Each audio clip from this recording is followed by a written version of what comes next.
네, 오늘 본문은 요한복음 10장에서 수전절에 있었던 일을 기록을 하고 있습니다. 읽어보시면은 아시겠지만 내용 자체는 크게 어려운 것이 없고 우리한테 앞에서 충분히 많이 들었던 그런 말씀으로 다시 되어 있습니다. 그런데 내용은 어렵지 않은데요. 그 속에 담겨져 있는 그 함축되는 의미들이 엄청나게 많습니다. 그래서 한 주간 다 다루지 못하고 두 주에 나누어서 부득이하게 다뤄야 합니다. 또 우리가 지난주에 성찬식 때문에 시간에 쫓겨서 다 그 초막절에 관련된 이야기를 다 못한 부분이 있는데요. 그것도 이 수전절과 관련돼서 다시 한번 정리를 할 것입니다. 예수님께서 그 수전절에 성전 안에 들어가신 곳으로부터 시작을 합니다. 이런 질문을 먼저 생각할 수 있어요. 예수님께서는 지금 요한복음의 구조상 초막절에 성전에 올라가셨다가 그곳에서 바리새인들로부터 돌로 치려고 하는 그런 유혹을 받으시고 이제 숨어서 나가셨죠. 그리고부터 수전절은 2달 정도의 시간 차이가 있습니다. 2달이 약간 못 될 수 있어요. 그렇다면 예수님께서는 왜 다시 그런 위협 속에 자기를 노출시키셨을까요? 분명히 유대인들의 태도는 바뀌지 않았습니다. 근데 초막절의 성전에서부터 나오셨던 예수님이 다시 그 위협이 사라지지 않았을 텐데 다시 올라가신 것이죠. 우리가 여기에 대해서 첫 번째 의문을 가질 필요가 있습니다. 일단 먼저 생각할 수 있는 것은 예수님께서 스스로 밝히셨듯이 16절에 거기에 대한 그 단서가 하나 있어요.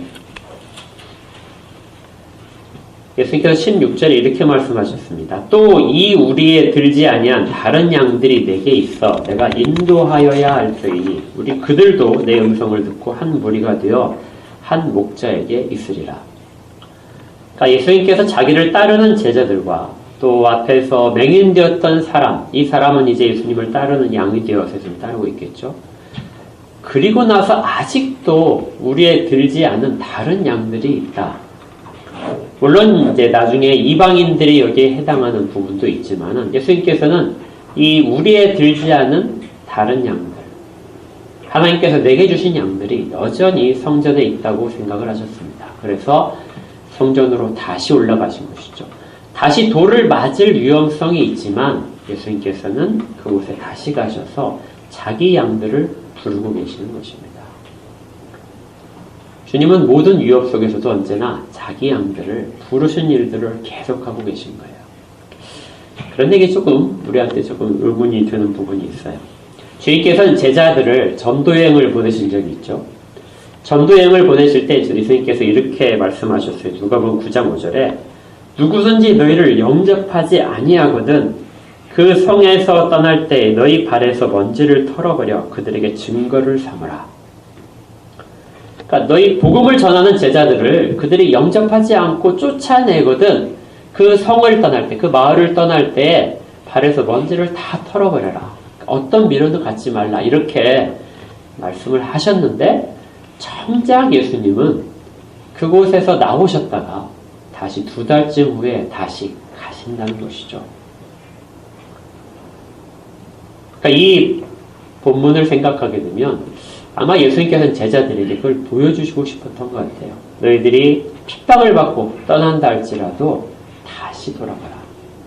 얼마쯤 지나면 다시 가야 돼요? 예수님 얼마 만에 다시 가셨죠? 2달쯤 후에. 그러니까 2달쯤 후에 다시 가야 됩니다. 그러니까 여러분들 그 가족 가운데 믿지 않는 가족에게 이제 전도를 하려고 하다가 막 싸울 수도 있어요. 그리고 막 사이가 안 좋아할 수도 있습니다. 그러면 잠깐 텀을 두세요. 얼마 동안 두시면 2달 정도. 그리고 다시 한번 하십시오. 주님께서 그렇게 실질적으로 보여주고 계셨어요. 우리에 들지 아니한 다른 양들이 내게 있다. 현재는 적대적이지만 여전히 그들은 나의 음성을 들어야 될 자들이다. 예수님께서 실질적으로 이렇게 모범을 보이셨습니다. 근데 이제 이런 그 당위성 예수님과 함께 또 다른 어떤 예수님께서 성전에 다시 가신 이유가 있어요. 특별히 예수님께서 언제 가셨냐면 수전절에 올라가셨습니다. 그러니까 그 다른 날에 가실 수도 있는데요. 특별히 수전절에 성전에 다시 들어가신 것이죠. 그리고 이 수전절에 예수님께서는 사람들을 많이 가르치지 않으셨습니다. 이제 초막절에서는 굉장히 많은 일들을 하셨어요. 성전에서. 그런데 수전절에는 큰 일들을 하지 않으셨습니다. 물론 결과는 같아요. 그들이 돌로 예수님을 치려했고 예수님은 그곳을 떠나셨습니다. 왜 예수님께서 수전절에 다시 성전에 가셨을까? 아직 우리의 들지 않은 양을 부르시는 것 외에 수전절이라는 특별한 의미 속에서 예수님이 올라가신 목적이 있을 것이라고 보입니다. 그래서 오늘은 우리가 이 수전절 속에서 예수님이 왜 수전절을 그렇게 지키기 위해서 올라가셨는지, 그리고 어떤 일을 하셨는지에 초점을 맞추려고 합니다. 요한복음의 구조를 보게 되면요, 제가 언제 말씀드렸을까요? 요한복음은 시간이 바뀌고 장소가 바뀔 때 어떤 신학적인 주제들이 바뀌게 됩니다. 강조하려는 내용이 바뀌죠. 7장에서 예수님이 예루살렘에 초막절에 올라가셨어요. 그리고 시간이 지났습니다. 그리고 수전절이 되었어요. 그런데 그 동안에 장소적인 이동은 전혀 없습니다. 그러니까 사도 요한은 이 7장부터 10장까지 이어지는 이 부분을 통해서 초막절과 그 다음에 수전절을 비유하면서 예수님이 행하신 일들을 설명을 하고 있는 것이에요. 특별히 두 곳 다 성전에서 하신 일들을 중심적으로 이야기를 합니다. 그래서 우리가 수전절을 이해하기 위해서는 초막절에 대한 이해를 반드시 다시 가져야 됩니다. 분명하게 가져야 수전절의 의미가 분명하게 나타날 수 있어요. 우리가 지난번에도 살펴봤지만 초막절은 이스라엘 백성들의 추수감사절이기도 하죠. 한 해 동안 농사를 다 짓고 나서 그것을 창고에 드리고 그걸 감사의 축제로 하나님께 드리며 사람들이 같이 즐겁게 지내는 축제입니다. 그런데 원래 초막절을 하나님께서 지키라고 명하셨을 때는 출애굽을 기념하는 것이죠. 애굽에서 종되었던 사람들 하나님께서 불러내셨습니다. 그리고 광야로 이끄셨죠. 광야 생활 동안 하나님께서는 그들에게 필요한 양식들을 공급하셨어요. 만나와 메추라기를 주셨습니다. 그리고 또 물이 부족할 때에는 반석을 쳐서 물이 나오게 하셨습니다. 그렇게 해서 이스라엘 백성들은 광야 동안에 줄이지 않고 목마르지 않고 계속해서 마침내 약속의 땅 가나안에 들어가게 된 것이죠. 이 광야 생활을 기억하는 것이 이 초막절이었습니다. 그리고 앞에서 살펴봤지만 이 초막절에 이스라엘 백성들은 또 하나를 기억하기 시작하죠. 그들은 초막절에 하나님께서 성전에 다시 오실 것이다. 성전의 문지방으로부터 물이 흘러내려올 것이다. 이스라엘 백성들이 살아나는 일들, 회복되는 일이 초막절에 하나님께서 성전에 다시 임하심으로 인하여 시작될 것이라는 기대를 갖고 있었습니다. 그리고 그것을 메시아를 통해서 하시겠죠. 그래서 초막절은 메시아를 기다리는, 하나님이 보내실 메시아를 기다리는 그런 날이 되었습니다. 이 상징이 횃불을 밝히는 것이고, 그리고 실로암 못에서 물을 떠서 제단에 붓는 그런 행사였죠. 초막절에 예수님께서는 성전에 들어가셨습니다. 그리고 이스라엘 백성들이 갖고 있던 그 초막절에 기다리고 있는 그 모든 상징들을 사용하셔서 자기가 이스라엘 백성을 이끄실 참 목자됨을 이야기를 하신 것이죠. 10장에서 예수님께서 내가 선한 목자라고 말씀을 하실 때 그 이미지는 사실은 다른 이스라엘의 절기와 동떨어진 것이 아니라 초막절과 매우 밀접한 관계를 갖고 있었습니다. 이게 지난주에 이제 설명을 마저 못했던 부분인데요. 하나님께서는 애굽으로부터 자기 백성들을 불러내셨습니다. 동일하게 예수 그리스도께서는 사람들이 섞여 있는, 많은 무리가 섞여 있는 것 중에 자기 양을 불러내셨어요. 그 양들은 주의 음성을 알아듣고 나온 것입니다. 그리고 그들을 꼴을 먹이시고 물을 주시기 위해서 하나님께서 인도하셨듯이 광야 생활에 만나와 메추라기와 생수를 주셨듯이 그렇게 예수님께서는 이스라엘 백성들, 자기 양, 그 중에는 자기 양들을 불러내셔서 자기의 살과 피를 양식으로 공급하시며 그들을 양육하시는 것입니다. 그리고 마침내 여호와께서 이스라엘 백성을 가나안 땅에 들여놓으셨듯이 그리고 주께서는 예수님께서는 자기 백성을 자기 우리에 넣으시는 것이죠. 그리고 친히 양의 문이 되어서 그를 지킵니다. 아무도 손을 댈 수 없을 것이다. 하나님이 세우신 나라 그리고 그걸 지키는 하나님으로 인해서 그 나라는 영원할 것이라는 약속이 된 것이죠. 예수님께서 양의 문과 선한 목자의 이야기를 하시면서 사람들은 초막절에 이것이 왜 그렇게 중요한 의미였는지를 깨달아 알아야 됐습니다. 초막절에 또 다른 의미가 있는데요. 이것도 우리가 살펴본 바 있어요. 초막절은 우리가 그 수요일마다 열왕기를 살펴보고 있는데 열왕기서에 보게 되면 솔로몬이 성전을 지은 다음에 봉헌을 하죠. 이 봉헌이라는 그 히브리어가 이제 하누카입니다. 하누카라는 단어인데요. 이 단어를 열왕기 상에서는 이제 봉헌식에 사용을 했어요. 하나님께 성전을 다 짓고 나서 하나님께 드렸다 해서 봉헌식인데 역대기에 보게 되면 역대하 7장 1절에 이 절기가 초막절이었어요. 그래서 7일 동안 초막절의 행사를 지켰습니다. 그리고 8일째 되는 때에 성회를 열었는데 그때 낙성식을 했다 이렇게 되어 있어요.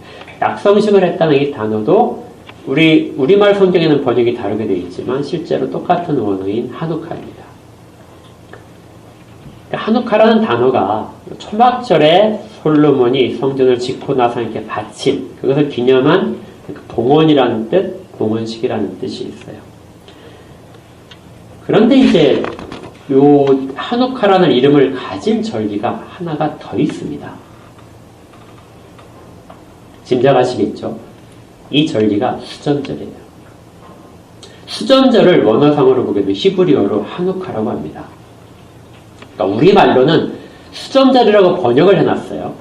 그리고 어떤 곳에서는 구약에서 보게 되면 봉헌이라고 번역을 하기도 하고 봉헌식이라고 하기도 하고 낙성식이라고도 이름을 붙였는데 신약에서는 이것을 번역을 하면서 우리 성경에서는 수전절이다 이렇게 번역을 한 거죠. 그런데 원어상으로는 동일합니다.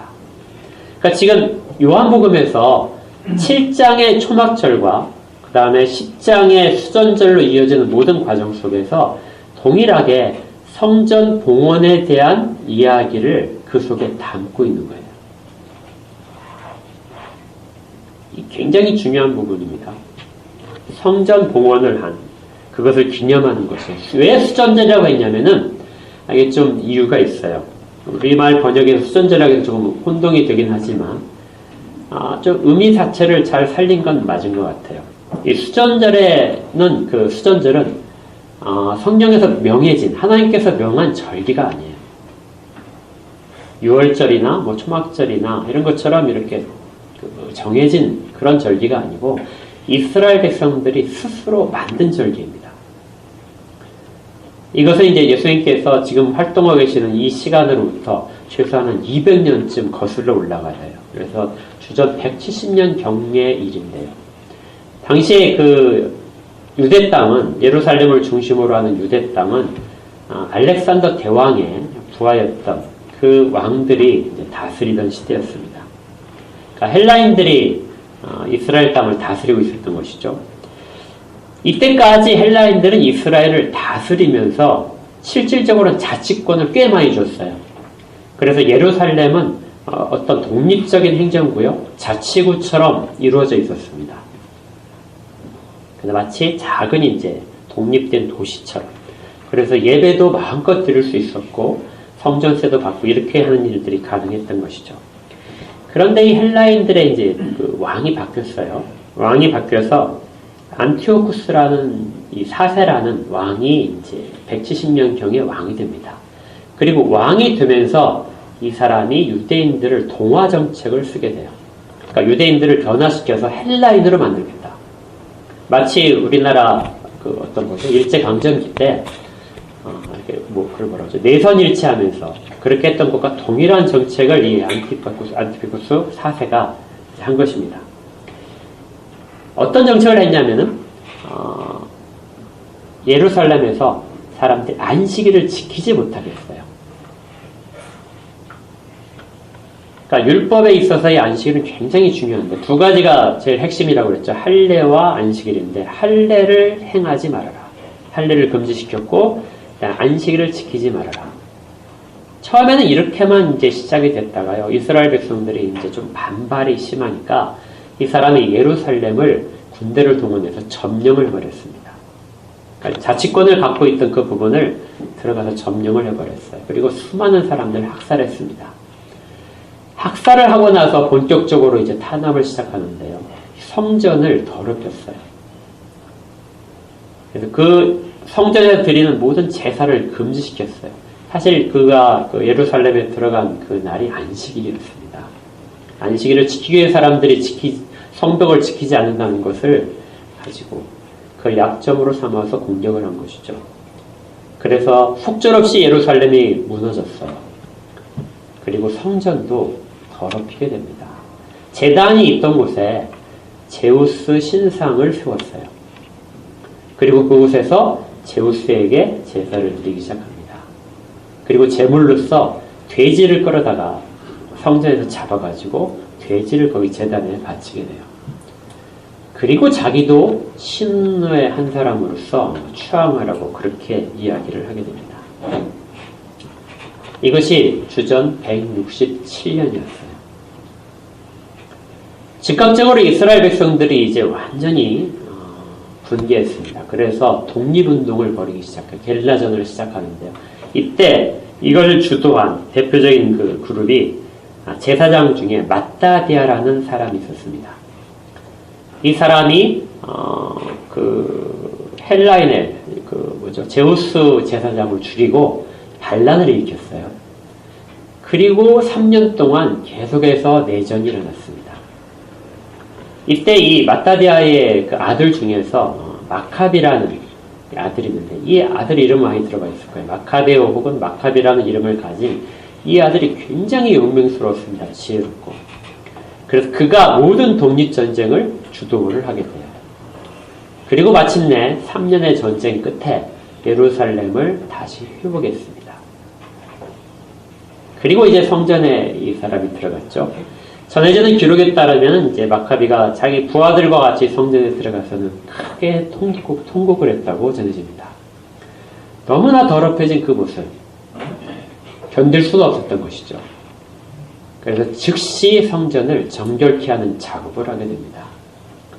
제사장들을 다시 불러오르고 성전에 있는 모든 더러운 것들을 치우고 정결하게 하는 예식을 치른 것이죠. 이렇게 해서 성전을 정결하게 한 다음에 그 다음에 크게 잔치를 벌입니다.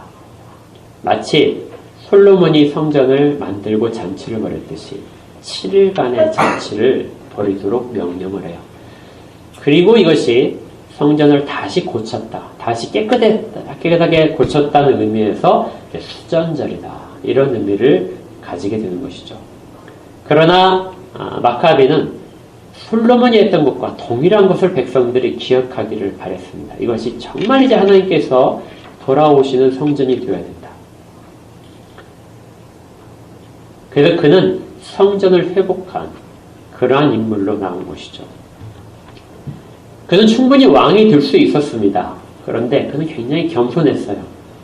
자기는 제사장의 아들이거든요. 그러니까 레위인입니다. 레위인은 율법에 따라서 왕이 될 수가 없다. 그래서 백성들이 그를 왕으로 삼으려고 했지만 그는 왕이 되기를 거절했습니다. 심지어 자기는 메시아가 아니다, 이렇게 부인을 했어요. 그리고 나는 하나님의 종일 뿐이다. 그런데 얼마 가지 않아서 이제 그의 형제 중에 한 사람이 이제 왕이 되면서 하스모니안 왕조가 이제 생기게 됩니다. 그러니까 그 사람과의 의도와는 전혀 관계없이 이제 그의 집안이 왕이자 제사장 그룹이 되는 일이 이제 벌어지게 되는 것이죠.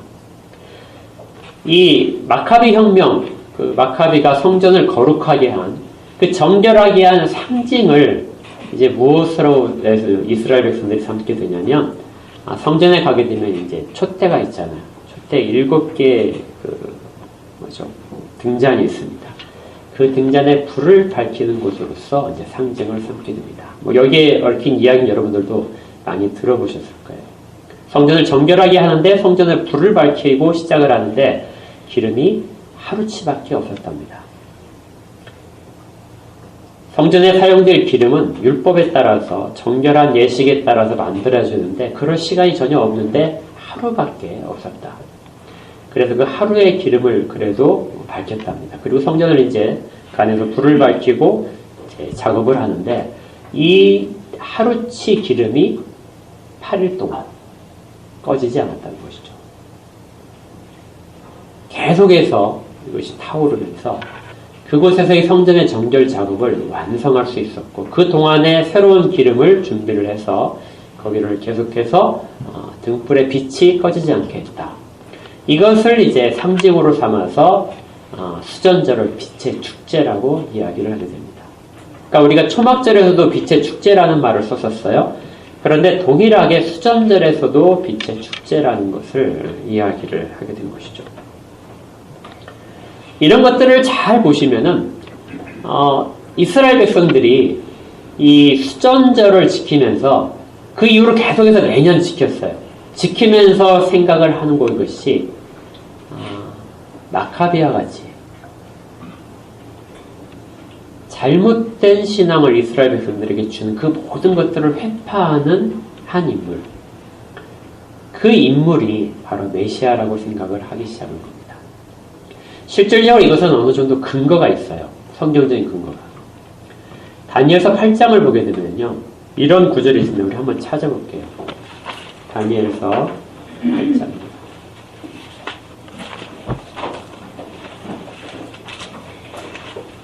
제 성경으로 구약 성경 1246쪽 11절부터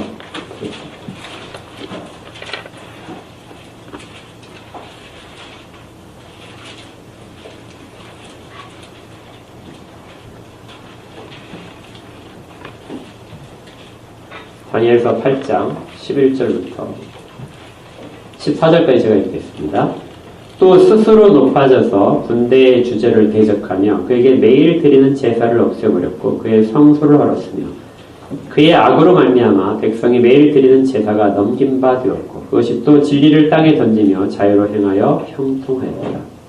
내가 들은 바 한 거룩한 이가 말하더니 다른 거룩한 이가 그 말하는 이에게 묻되 환상이 나타난 바 매일 드리는 제사와 망하게 하는 죄악에 대한 일과 성소와 백성이 내준 바 되며 집합하는 일이 어느 때까지 이를꼬 하매 그가 내게 이르되 2300 주야까지니 그때의 성소가 정결하게 되리라 하였느니라. 이건 나중에 그 역사의 진행 가운데 7장부터 9장까지 세계사를 다니엘을 이제 예언이 기록되는데요. 그 중에서 한 인물이 나와서 성전을 모욕할 걸, 성전을 더럽힐 거라고 합니다. 그리고 제사가 끊어질 것이다. 그럼 얼마 동안이나 이 일이 일어날 거냐? 14절인 것처럼 2300 주야 동안 일어날 것이다.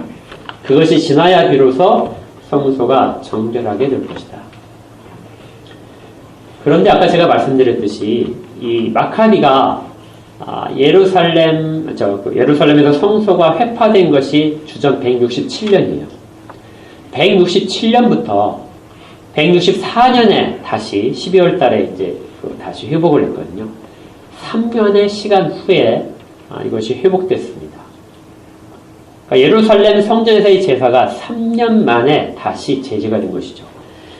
그러면은 3년이라고 하게 되면 거의 6년 6개월쯤 될 거예요. 2300일이라고 생각을 한다면. 그런데 유대인들이 좀 이걸 다르게 해석합니다. 2300 주야가 지나야 된다. 이때 주야라는 것이 날이라는 단어를 쓰는 것이 아니라 주야라는 단어를 쓴 것에 착안을 해서 성전에서의 제사는 제물은 아침과 저녁 제사거든요. 그래서 2300주야라는 것은 2300번의 제사를 말합니다. 매일 드리는 제사가 2300번이 끊어질 것이다. 2300을 그러면 하루에 2번 드리니까 둘로 나누면은 1150이 됩니다. 1150은 3년 2개월쯤 돼요. 그러니까 유대인들은 다니엘의 그 8장에서 예언했던 그것들이 실제적으로 마카베에 의해서 달성되었다고 보는 것이죠. 그래서 마카베는 예언을 성취한 사람이 되고 메시아로서의 아주 대표적인 이미지를 가진 상징을 갖게 됩니다. 이스라엘 백성들은 나중에 이제 시간이 지나면 사스모니안 왕조가 망하고 로마의 점령이 되었을 때 그때 이 마카베 같은 그런 메시아가 오게 돼요. 그는 비록 레위 지파였지만 레위 지파가 아니더라도 유다 지파로 오는 다윗의 자손으로 오는 분이 마카베 같은 역할을 할 것입니다. 그렇게 예언되어 있던 것이 실제적으로 성취됐듯이 다시 성취될 것을 기다리고 있는 것입니다. 이것이 무슨 절기냐면 수전절을 지키면서 이스라엘 백성들이 수전절에서 자기의 소원들을 아뢰는 그런 방식이었던 것이죠. 예수님께서 지금은 이제 이 다니엘 8장을 이 안티오쿠스라고 그렇게 해석하는 사람들은 많지는 않습니다. 지금은 이제 로마라고 많은 이제 그 해석을 하는데요. 근데 당시에는 예수님 당시에는 어떤 사람도 로마라고 생각을 하지 않았어요. 다니엘서 8장의 그 모든 예언들은 안티오쿠스 그 사세를 그 지목하고 있다 이렇게 생각을 했었고 그것이 실제적으로 이루어져 있다고 보는 것이죠.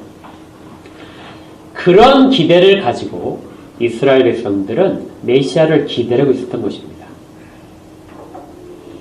그런데 그들의 눈에 예수님이 눈에 띄었어요. 예수님이 사역 초기에 가장 초기에 2장에서 어떤 일을 하셨죠? 첫 번째 표적이 가나의 혼인잔치 표적을 하신 다음에 그 다음에 어디로 가셨죠? 예루살렘으로 올라가셨습니다. 그리고 그곳에서 장사하는 사람들을 내쫓으셨어요. 소들을 내쫓고 그리고 양들을 내쫓고 비둘기를 밖으로 가져가게 했습니다. 성전을 정화시킨 것이죠. 성전을 장사하는 집으로 만들지 말라고 예수님께서 호통을 치시면서 성전을 정화하셨습니다. 이것을 유대인들이 본 거예요. 유대인 중에 정말 정결한 사람, 거룩한 사람들은 그것을 보면서 굉장히 큰 충격을 받았습니다. 정말 그 가운데 대제사장의 권력 가운데서 그리고 로마의 권력 가운데서 아무도 그걸 하지 못했던 성전 정화를 예수님께서 정말 난데없이 아무것도 알리지 않은 한 인물이 올라와서 성전에서 성전을 정화시킨 것이죠. 그들의 그 생각 속에서는 그들이 정말 기다리고 있던 마카비가 했던 일이 성전을 깨끗하게 정화시킨 거잖아요. 그들이 기다리고 있던 메시아가 왔다고 생각을 하기 시작한 겁니다. 요한은 일부러 이 성전 정화 사건을 예수님의 사역 가운데 가장 앞쪽에 배치를 하고 있어요. 내가 말씀드렸죠? 다른 공간복음서에도 뒤쪽에 배치를 하는데 여기만 요한만 앞쪽에 배치를 했습니다. 이유가 있는 거예요. 그걸 기다리는 사람들 때문에 성전 정화가 이스라엘 백성들에게 무슨 의미가 있는지 그것을 처음부터 이야기를 해준 겁니다. 그러니 경건한 유대인들이 봤을 때는 이제 때가 되었구나 하고 생각을 하기 시작한 것이죠. 물론 예수님께서는 자기 몸을 가리켜서 말씀하신 것이었습니다. 그러나 유대인들은 전혀 그 당시에는 아무도 그것을 생각하지 못했던 것이죠. 이렇게 충격을 받은 유대인들을 대표해서 니고데모가 한밤중에 3장에서 예수님을 찾아온 것이죠. 그렇게 묻고 싶었던 겁니다. 당신이 우리가 그렇게 기다리던 그 메시아가 맞습니까? 이제부터는 이 질문이 계속해서 이제 예수님을 따라다니기 시작합니다. 어디를 가든지 사람들은 마카비가 했던 그런 일들을 하실 때마다 어떤 표적을 보일 때마다 예수님께 당신이 우리가 기다려온 메시아가 맞습니까? 이렇게 질문을 계속해서 던져요. 그런데 예수님께서 하시는 것은 조금 방향이 다른 거잖아요. 나는 사람들에게 영생을 주러 왔다. 심판하러 온 것이 아니라 세상을 구하기 위해서 왔다고 그렇게 살리는 일들을 할 것이라고 말씀을 자꾸 하십니다. 그런데 표적을 보게 되면 분명히 하나님이 보내신 자가 맞는 것 같아요. 그런데 어떤 군사적이고 정치적인 일들을 하고 있지 않은 겁니다. 요한복음 6장에 가게 되면 사람들이 다시 혼란을 일으키기 발생한 것이죠. 오병이어의 그 갈릴리 그 호숫가에 오병이어의 기적을 베푸셨을 때 사람들이 다시금 예수님을 마카베와 같은 왕으로 세우려고 했던 것입니다. 그런데 그때 예수님은 그들을 피하여 가셨어요. 사람들이 계속해서 당신이 정말 우리가 기다려온 그리스도냐 하고 물음에 대해서 예수님께서는 사실은 명확하게 답변을 하지 않으셨습니다. 실질적으로는 여러 가지로 답변을 하셨지만, 간접적으로는 답변하셨지만 명확하게 내가 그리스도라고 이야기를 하지 않으셨어요. 왜 그러냐면 이게 굉장히 중요한 이유가 있습니다. 사람들이 생각하는 그리스도와 그리스도 본인의 정체성이 다르기 때문이죠. 만약에 내가 그리스도다 이렇게 말한다면 사람들이 생각하는 그리스도에 대한 수긍, 긍정을 하는 것입니다. 그런데 사람들이 기다리던 그리스도가 자신이 아니기 때문이죠. 그래서 예수님은 완벽하게 그들에게 기다리는 답변을 하지 않으셨습니다. 그리스도라는 직분에 대한 용어는 같지만 이해가 다른 것이죠. 군사적이고 정치적이며 이스라엘 백성을 독립국가로 이끄는 그러한 메시아가 아니고 그런 그리스도가 아니고 이스라엘에게 정말 자기들에게 영생을 주기 위한 그리스도, 그 차이점을 정말 극복할 수 없었던 것입니다. 오늘 본문의 10장 24절에 유대인들이 이렇게 물었어요. 유대인들이 에워싸고 이르되 당신이 언제까지나 우리 마음을 의혹하게 하려 하십니까? 우리 마음을 자꾸 이렇게 흔들고 들썩들썩하게 만듭니까? 어떤 때는 우리가 정말 기다려온 메시아가 온 것 같기도 하고 아닌 것 같기도 하고 이런 혼란 상황을 우리에게 언제까지나 주시겠습니까? 그러자 예수님께서 말씀을 하신 거예요. 예수께서 대답하시되 내가 너에게 말하였다. 그런데 너희들이 믿지 않는구나. 사람들은 자기들이 생각한 그리스도가 아닌 걸 알을 때 믿지 못하는 겁니다. 이건 실제로 우리 가운데서도 일어나는 일들이에요. 우리가 예수님을 믿는다 할 때 예수님이 너는 나를 믿지 않는다 이렇게 말한 사람들이 분명히 나타날 것입니다. 나중에 심판날에 주의 심판대 앞에서 사람들 가운데 굉장히 놀라운 일들이 많이 발생할 것인데 나는 예수님을 정말 믿었습니다. 그렇게 말을 할 텐데요. 너는 나를 믿은 것이 아니라고 그런 말씀을 선언을 듣는 사람들이 분명히 있을 거예요. 왜냐하면 자기가 생각하는 메시아를 만들어 놓은 상태로 거기에 합당한 메시아를 기다리고 믿고 있는 것이기 때문에 그래요. 25절에 내가 너희에게 말하였고 너희에게 보여주었는데 너희들이 믿지 아니한 것이다.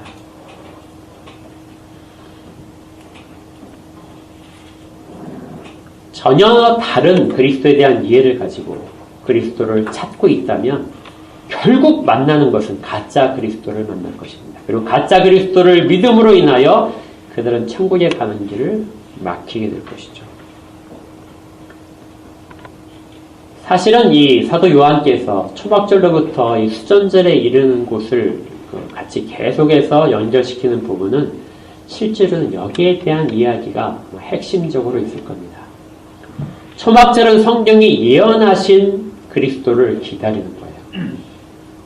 선지자들이 말씀을 통하여서 선포했던 그 예언자를 기다립니다. 그런데 수전절은 성경에서 기다리라는 메시아가 아니었어요. 그들은 스스로가 자기들의 상황에 따라서 만들어낸 메시아를 기다리는 날이었던 겁니다. 그리스도가 실제적으로는 이스라엘 백성 가운데 실제적으로 두 가지의 개념을 가진 그리스도가 존재하고 있었던 거예요. 이 충돌이 이 7장부터 10장까지 이어지는 사실은 내용이었습니다. 이스라엘 백성들은 다 같다고 생각을 하고 있었는데요. 예수님은 그렇지 않다고 계속 말씀을 하시는 거예요. 이렇게 잘못된 지식으로 메시아를 기다리고 있던 그들에게 수전절에 예수님께서 올라가신 것입니다. 그것을 마지막으로 다시 한번 바로잡아 주시고 진정한 그리스도가 누구인지를 설명하시기 위해서 올라가셨습니다. 그런데 23절에 보니까 아주 독특한 표현 하나가 기록되어 있습니다. 예수께서 성전한 솔로몬 행각에서 거닐고 계셨어요. 이게 아주 독특한데요. 요한복음에서 예수님께서 성전에서 올라가시면은 거기서 가르치셨다 이렇게 돼 있어요. 그런데 이 10장에서 수전절에서만 묘하게도 거닐고 계셨다 이렇게 말을 합니다. 여러분들 이 구절을 읽으시면서 혹시 뭐가 이렇게 탁 떠오르는 부분이 없으세요? 저는 이 구절을 읽을 때 아주 굉장히 충격을 받았어요. 물론 저만의 생각일 수 있습니다. 저만의 성경일 수 있기 때문에 다시 조심스럽긴 한데요. 제가 생각한 것은 창세기 3장 8절의 말씀이었습니다. 창세기 3장 8절에 이렇게 돼 있어요. 아담과 그의 아내가 범죄한 다음에 하나님이 그를 만나러 가시는 장면이 나오죠. 그때 3장 8절에 이렇게 돼 있습니다. 그들이 그날 바람이 불 때 동산에 거니시는 여호와 하나님의 소리를 듣고 아담과 그의 아내가 여호와 하나님의 낯을 피하여 동산 나무에 숨은지라.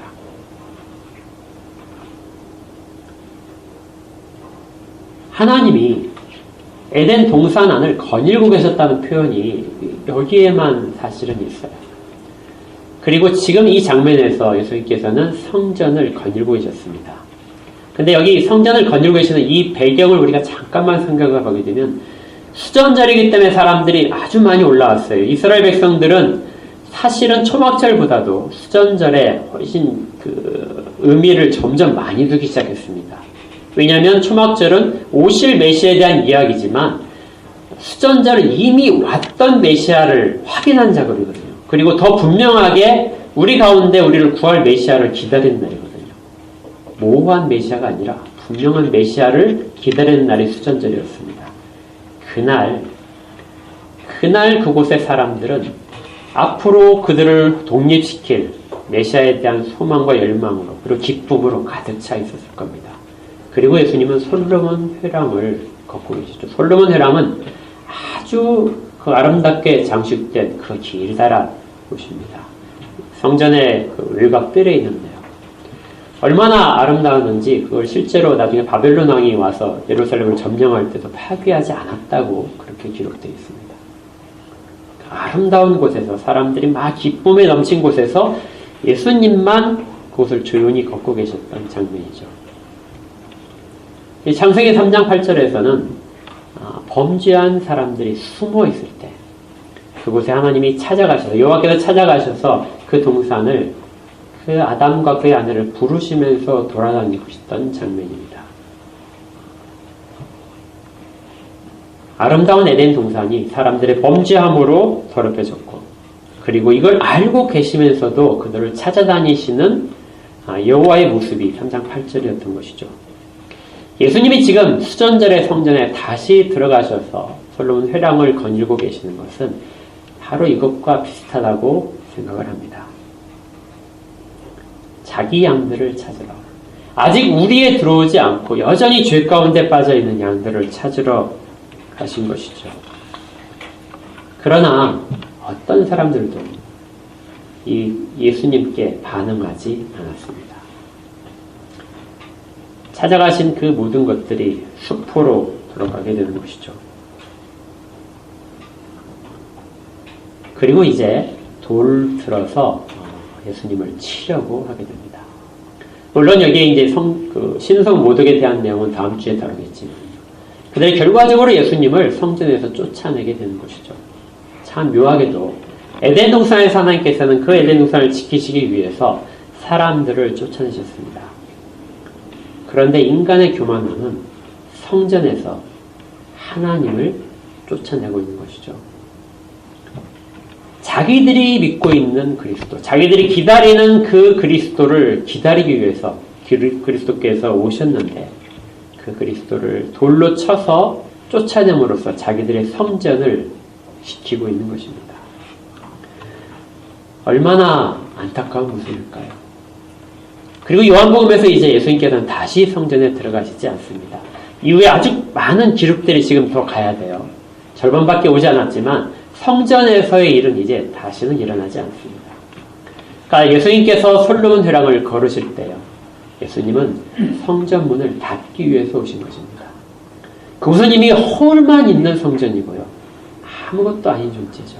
사람들의 편협함과 이기심으로 가득 찬 것이고 하나님을 몰아내고 스스로를 메시아로 삼으려고 하는 그것들이 이방인과 마찬가지의 일들을 그들은 그곳에서 하고 있는 그곳을 닫기 위해서 마지막으로 거닐고 계시는 것입니다. 그리고 성전은 이제 더 이상 예수님이 가지 않는 곳으로 된 것이죠.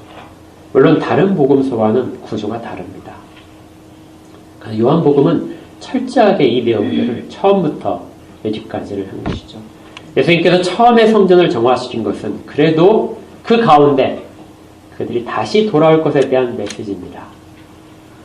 정말 성전이 정화되었다면 사람들은 마음을 새롭게 해서 하나님을 바르게 예배할 수 있는 상태로 돌아올 수도 있을 것이라는 선언이었는데요.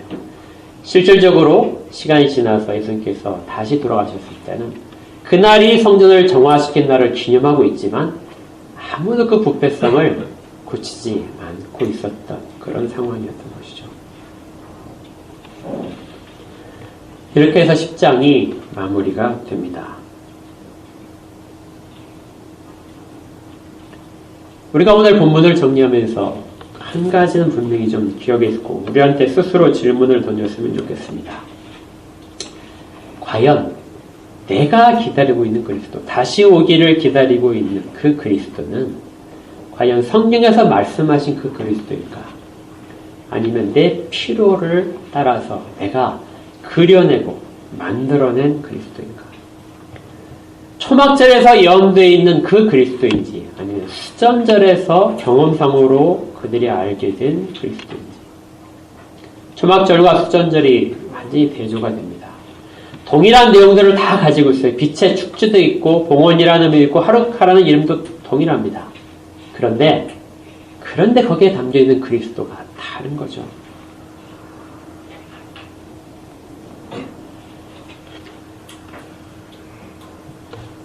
만약에 우리가 정말 성경대로 그리스도를 믿고 있지 않다면 이건 즉시 수정이 돼야 됩니다. 우리의 모든 내가 예수를 믿는다고 가지고 있는 모든 자긍심들 그리고 신앙 행위들조차도 예수 그리스도를 잘못 알고 있다면 모든 것은 다 무용지물이 되기 때문이에요. 왜 예수 그리스도가 바르게 알아야 될지. 이스라엘 백성들은 참 그리스도가 오셔서 그들 가운데 서 계실 때 그들의 마음이 흔들리는 것을 경험했습니다. 마음이 흔들리는 것은 바꿀 수 있는 기회였던 거예요. 그 마음이 흔들릴 때 이전으로부터 자기들 마음속에 있는 자기들이 만들어낸 그리스도상으로 꽉 닫혀있고 세워져 있던 벽들이 흔들리면서 무너져야 되는데 그것을 무너뜨리지 못한 것이죠. 그리고 그것을 지키기 위해서 그리스도를 죽이는 방향으로 유대인들의 역사가 흘러가게 된 것입니다. 우리도 성경대로 그리고 정말 성경이 말씀하시고 진짜 살아계신 그리스도를 그대로 믿어야 됩니다. 그렇지 못한다면 우리의 믿음도 헛것이고 우리의 교회도 헛것입니다. 우리가 말씀을 통하여 이 부분을 늘 우리 가운데 다시 한번 물어보시고 그리고 서로에게 권면을 하며 같이 갈 수 있기를 바랍니다.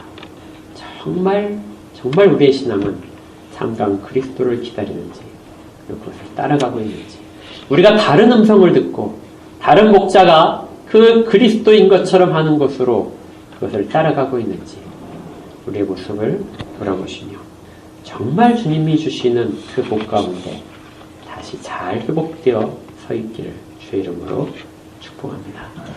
함께 기도하겠습니다. 하나님 아버지, 정말 그리스도를 오랫동안 기다렸지만 사람들의 생각 속에 있는 그리스도가 실제 그들 가운데 오시고 성령을 통해서 보여주신 그리스도가 아니었기 때문에 예수님을 거부하고 마침내는 예수님을 죽이는 것까지 가게 된 것을 봅니다. 정말 두렵게도 우리 가운데는 혹시 이런 모습이 없는지, 우리가 우리를 이렇게 대접하기를 바라는 방식으로 그리스도를 세운 것은 아닌지, 그리고 그렇게 만든 것으로 그 그리스도를 우리가 믿고 있다고 이야기를 하는 것은 아닌지, 그래서 그리스도를 믿기가 훨씬 쉬워진 것은 아닌지 다시 한번 점검케 하여 주옵소서. 진정한 지혜와 말씀들을 우리 가운데 새겨주셔서 성경에서 말씀하시고 다시 오실 살아계신 예수 그리스도를 우리가 진심으로 믿을 수 있도록 믿는 자로 다시금 세워 주옵소서. 예수 그리스도 이름으로 기도합니다.